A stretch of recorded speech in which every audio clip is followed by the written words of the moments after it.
হঠাৎ যদি মাঝের মধ্যে রান্না করতে না ইচ্ছে করে আর একটু বাইরের খাবার ইচ্ছে করে, তাহলে ঘরেতে এরকম বানানোই যায় কি। তার মধ্যে ফ্রিজের মধ্যে ছিল একটু চিকেন আর ময়দা, পেঁয়াজ, আদা, রসুন সবই তো ঘরের মধ্যে থাকে। ফ্রিজ থেকে 3-4 পিস চিকেনটাকে বের করে রেখে ছোট ছোট পিস করে রেখে দিলাম। তার মধ্যে কিছুটা নুন, কিছুটা গোলমরিচ গুঁড়ো আর কিছুটা ভিনিগার দিয়ে মাখিয়ে রাখলাম বেশ কিছুক্ষণ। এবার চলো বাকি কাজগুলো সারি।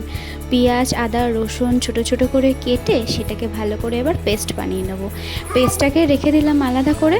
তারপরে করে নিলাম একটু ময়দা মাখা, যেটা বাস্তবে সেটা রান্নার দিকেও, যেটা তো বেশি তেল মশলা দিয়ে রান্না করবে সেই রান্নাই সব থেকে বেশি সবার মুখে ভালো লাগে। ঠিক যেমন মানুষদেরকে এখনকার দিনে বেশি তেল দিয়ে যারা চলে তারাই হয় আকাশের ওপরে, আর ঠিক তেমনই ময়দা যতটা বেশি তেল দিয়ে বা ময়াম দিয়ে তুমি রান্না করবে, পরোটাও হবে সেই রকম মচমচে। ভাবো তো কত মিল স্বভাবে এবং বাস্তবে, সব দিকেই সবার সাথে সবার না কারণ মিল আছে।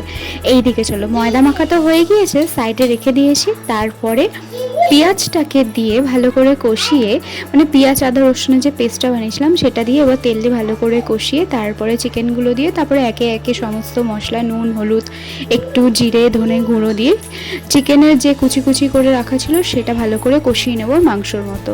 একটু নামানোর আগে টমেটো সস আর একটু গরম মশলা দিয়েছিলাম। তারপরে এবার পরোটার মতো ভেজে তারপরে ডিম দিয়ে ভেজে চিকেনগুলো দিয়ে তার মধ্যে কিছুটা পেঁয়াজ কুচি, লেবুর রস, টমেটো সস, মেয়োনিজ, গোলমরিচ গুঁড়ো দিয়ে তারপরে কি ঘরেতে কাগজ বলতে একটাই, যেটা হচ্ছে খবরে পেপার, সেটা দিয়ে ভালো করে প্যাকিং করে, মানে রোলের আকারের ভালো করে প্যাকিং করার পরে রনিকে দিতেই রনি তো খুশ, বলছে এত সুন্দর রোল তুমি বানালে কিন্তু শিখলে কোথা দিয়ে। মেয়েদের আবার শেখা লাগে নাকি? ইউটিউব আছে না, ইউটিউব জিন্দাবাদ এখনকার দিনে।